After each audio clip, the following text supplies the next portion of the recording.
You ever wonder what really holds a community together? I mean, it's probably not the huge global headlines, right? It's the small stuff, the practical, day-to-day details. So today we're going to do something kind of cool. We're going to break down just one single day's news briefing from a town called Hastings, Minnesota, and see how they stay informed, connected, and, safe. Let's get into it. Okay, so this is where it all begins. Good morning, Hastings. This is way more than just a simple hello. It's basically a promise to the entire town. It's saying, hey, we got you. Here's exactly what you need to know to get through your day.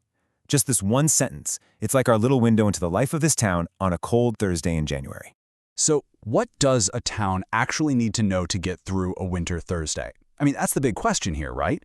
We're going to use this briefing from HastingsNow.com as a kind of case study to figure out how this super local, boots-on-the-ground journalism really works and why it's so useful. Well, it probably doesn't surprise you that it all starts at home. I mean, before you can even think about what's going on in town, you've got to know that you're safe, that your house is warm and secure, especially when you're talking about a Minnesota cold snap. So let's peel back this first layer of info. Okay, just look at how simple and powerful this is. This isn't just some friendly, oh, by the way, tip. It's direct, serious advice that could literally save a life. Don't warm up your car in the garage. It's a critical safety check delivered right when people need it most. Super immediate, super practical. And here's another great example. The briefing doesn't just say, hey, your pipes might freeze and leave you hanging. No, it gives you an actual checklist. Open cabinets, let faucets drip. It breaks it down into these simple, easy steps. So instead of feeling anxious, you feel like you can actually do something about it. And, avoid a super expensive repair bill. And look, the help doesn't stop at just physical safety. It's also about your wallet. Giving people tips on how to manage their heating bills, that shows a real understanding of what people are actually going through. It's a small thing, but it can make a really tough cold week just a little bit easier on the budget. All right, so your home is safe, it's warm, your pipes aren't going to burst. What's next? Well, this is where the briefing shifts gears. It moves from our own private homes out into the community, into that shared social space. And let's be real, in the middle of a long winter, that is absolutely crucial for keeping people from feeling isolated. This is pretty cool. The briefing basically becomes your personal social planner. I mean, look at this. In one quick glance, you can figure out what to do tonight, find something for the family to do next month, or even flag a wedding expo for March. It just takes all the guesswork out of being part of the community. Okay, now let's zoom in on a really big deal for the town. Hockey Day, Minnesota. You know how it is with big community events. The information can be all over the place.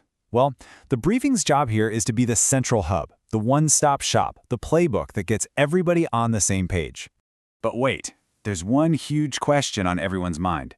With this crazy cold snap, is the main event even still happening? You've got your plans, you've got all your winter gear ready to go, and then there's that nagging doubt. Are we going to have to cancel? That's a real moment of tension for a town that's excited about something. And boom, the briefing comes in with the answer. It's clear, it's direct, it's official. It just cuts right through all the rumors and the what-ifs. In one single sentence, it gets rid of all that uncertainty for the entire town. Now everyone can just relax and get ready. That's the power of clarity right there. So it's not just about if it's happening, but also when. A simple little table like this gives you all the key details you need. Game times for the girls' team, the boys' team. It saves families from having to click around on a bunch of different websites to figure out their day. So useful. It's not just a one-way street of information either. The briefing actually encourages conversation. When it asks a question like, hey, have you tried the skate path yet? That's an invitation. It gets people talking, sharing tips, sharing their experiences. It turns a simple announcement into a real community conversation. Okay, so we've taken this one daily briefing completely apart. What have we actually learned? Let's kind of pull it all together and summarize what this kind of super local news really does for a town. When you get right down to it, a briefing like this is so much more than just a list of stuff that's happening. It calms everyone's nerves by reducing uncertainty. It gives you those critical safety reminders. It saves you time and headaches. And by doing all that, it actually helps people connect with each other and strengthens the whole town's identity. It's the invisible glue holding things together, one little practical detail at a time. And that kind of leaves us with one last thing to think about. We've seen exactly how Hastings, Minnesota handles things on one cold day in January. So it makes you ask, right? In this world where we're just flooded with global headlines 24/7, how does your community stay connected? How do you guys handle all the small, practical things that really make up daily life? What's your town's playbook?